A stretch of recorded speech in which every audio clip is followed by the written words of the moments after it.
Hello, welcome back to 30 Days of Mania, WrestleMania 22. As you can hear, the era of John Cena has well and truly begun. Of course, he won his first WWE title at WrestleMania 21, and this was his first main event against Triple H. But before we get to that, opening the show was Michelle Williams, I want to say, from was it Destiny's Child? Singing America the Beautiful. We actually kind of skipped through it because the copy we got of WrestleMania 22 was like, kept going. It's kind of weird, kind of. That was a good thing too, because I didn't really want to keep listening to it. Yeah, I thought you would have liked it, but you were like, oh, it was horrible, so. No, it wasn't horrible, it's just, it's annoying. Okay. What happened to singing? Okay, so the first match we watched, actually we watched a few highlights of the show. We watched Ric Flair getting suplexed off the top of the ladder by Matt Hardy. Absolutely crazy. And then he got up again! Yeah. And, almost did the same thing again. Yeah, I remember at the time I thought he broke his back. He sold it so well. And then we watched Taker do his big dive over the top rope, over the casket as well onto Mark Henry, giving Mark Henry the last ride in the tombstone. And when you got Mark Henry up for the tombstone, you said, "Oh, I bet that smells so bad." Really? What? Why do you say everything I say? It's not that bad. Well, because it was funny. I thought it was funny. Yeah, and it's then, kind of true I at the can't same believe time. you said that. It's disgusting. Yeah, it was, because it was said it. true. It was probably true. And then you said it. Having Mark Henry's crotch on your face is probably one of the most undesirable positions a human being can probably be in. What else did we watch? We watched a bit of the hardcore match, Mick Foley and Edge. We've both watched that before together, so we didn't really need to cover that. I've seen it so many times. Again, the spear through the flaming table was just insane. Edge was really kind of trying to prove a point. He was quite upset with the fact that he wasn't, getting a top star billing match, even though it was a big match. Edge believed he was the best heel in the company at the time, and he didn't get that spot against Cena. But he would go on to feud with Cena for the belt for most of 2006, and they had an incredible feud, in my opinion. Some great matches, including their TLC match. But he was in real kind of like screw you mode, where he was trying to do as much as he could to kind of show the brass that that he was, I don't get why. When did Foley really retire? Foley retired in 2000. No, really. Yeah, Foley retired in 2000. 2004, he came back for one match against Randy Orton. Oh no, he had a match at WrestleMania and a Backlash. He came back for 2 matches 4 years after his initial retirement. Then he came back and did this match. Actually, he did, I think, 3 matches this year. And he signed a deal with WWE where he kind of would have, like, I think 3 pay-per-view matches a year or something like that. And he did a few more, and then he went to TNA, wrestled a few more times, and then that was it, really. So, Why can't Shawn Michaels do that? Well, because I think he ended it the way he wanted to end it. In fact, we'll go completely off topic now, but I just watched the interview segments from his Mr. WrestleMania DVD, and he said, even at 49, he knows he could go in that ring now and do everything exactly the way he used to, but, he ended it the way he wanted to end it, and, nothing's going to change that. And I'm glad that he made that decision, because sometimes it can kind of cheapen things, and, With Foley though, I mean, he didn't really come back as a full-time wrestler. He just came back every now and again for a pay-per-view, so I can kind of understand. Anyway, the first real match we watched was Shawn Michaels versus Vince McMahon. Great brawl. I mean, it's really just a series of spots, really. Just Shawn beating the crap out of Vince against all the odds. The Spirit Squad coming down, Shane coming down. Funny build-up with Vince, on muscle and fitness. So, again, there you go on the clip, doing the all squeezing the muscles, and he's like, yeah, just love that. And just getting his ass kicked for the entire match. Yeah, I love. And his ass something else by his son. Yeah, Shane got a face full of Vince's asshole. Disgusting. Yeah, and and the epic ladder. The amazing elbow drop that ladder, absolutely crazy, just nuts. I remember Rich, a friend of mine. He told me the night afterwards, he's like, "Oh, you're going to love the elbow drops." I was a big fan of the elbow drops, and I used to do an elbow drop.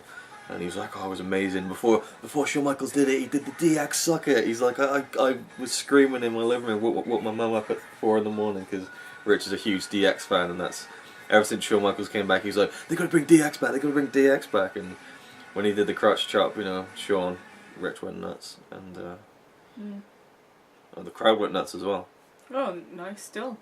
It just froze at the end with Cena like.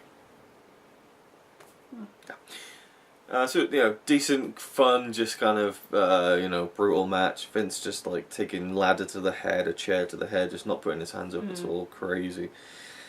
Then we watched Rey Mysterio, Kurt Angle, the world champion at the time, and Randy Orton in the three-way match. And it was kind of the story was built around Eddie Guerrero passing away, and at the end of 2005, and how Rey was going to try and win the the world title for him in his memory. And Rey won the Rumble.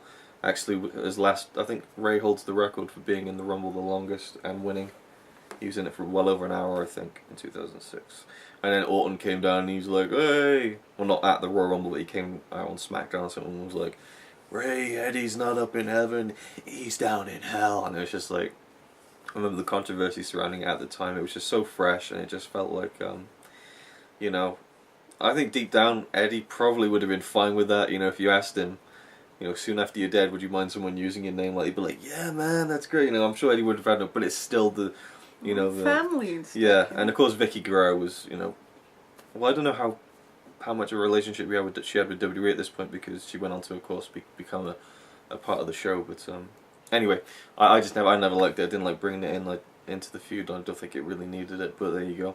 They tend to use dead people. They do, yeah. But a great match. I love it. It's really short, but just so much going on. Some great moves and just some great athleticism and spots, and really fun three-way match with Rey winning. Thoughts on that match? You kind of summed it up. Yeah. Did you enjoy it? Yeah. It was really good. Well, Rey is always good, isn't he? Yeah. It was a shame he missed that corner. Oh yeah, he tried to do a 619 round the actual ring post. I think he did it before, or he did it after this, and he actually hit it, but this time he slipped, and the crowd were really unforgiving on him, chanting, "You fucked up," and they were booing Rey a bit as well. And it's a Chicago crowd worth noting as well. Chicago's always very kind of, if you can get over the Chicago crowd, then you can get over anywhere, but they're very critical. And the main event was Triple H versus John Cena. And Triple H was going to be the big heel going into this match, challenging Cena for his WWE title. Cena was the big face, but the crowd just weren't having that. And this is really the start around this period of people kind of getting a bit sick of Cena. And I think the issue was that Cena, you know, was never like a great technical wrestler.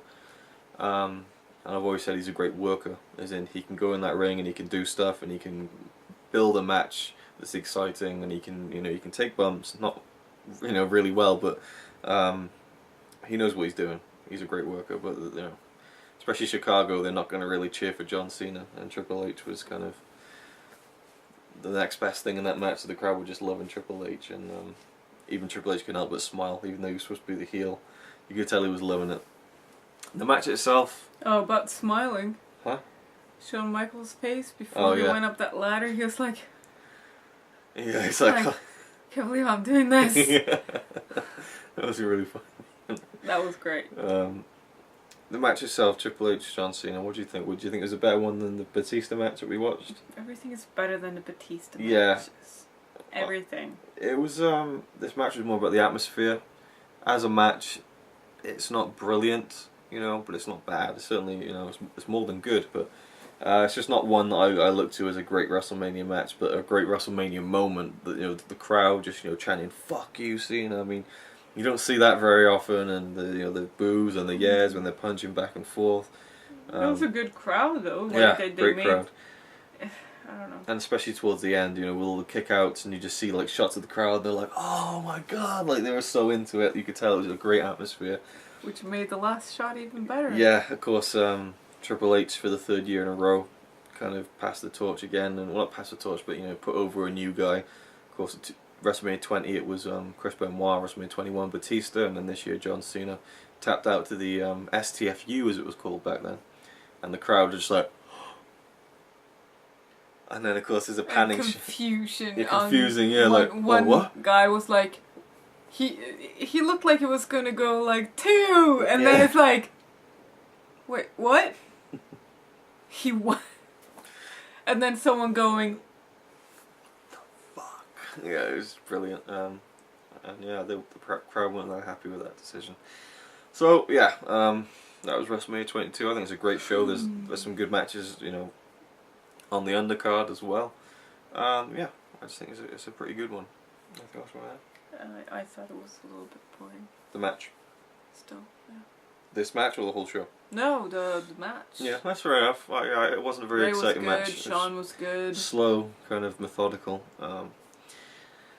Oh yeah, and of course, also one more thing before we finish. This was the end of WrestleMania in, you know, that size arena. Because WrestleMania started off at Madison Square Garden, like a 20,000 average seat arena, something like that.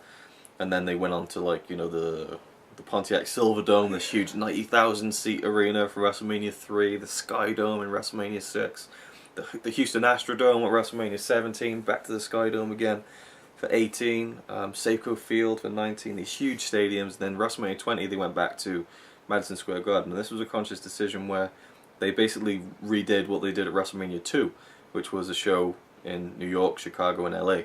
So WrestleMania 20 was in New York, back at Madison Square Garden, 21 was in LA, Bring the screen off. and 22 was in Chicago. So it was a conscious decision to do New York, LA, Chicago, like they did at WrestleMania 2. But Vince McMahon was like, okay, that's it now. From now on, we're just doing the big stadiums, because I think Vince prefers that kind of huge kind of spectacle. So from 23 onwards, we're just, WrestleMania is now only in huge stadiums where they get, you know, at least 60,000 people in there. So there you go. That's it. Thanks for watching.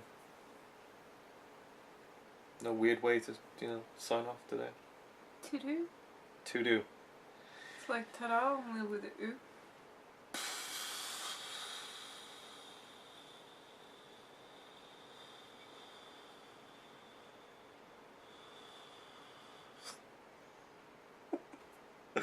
Thanks for watching.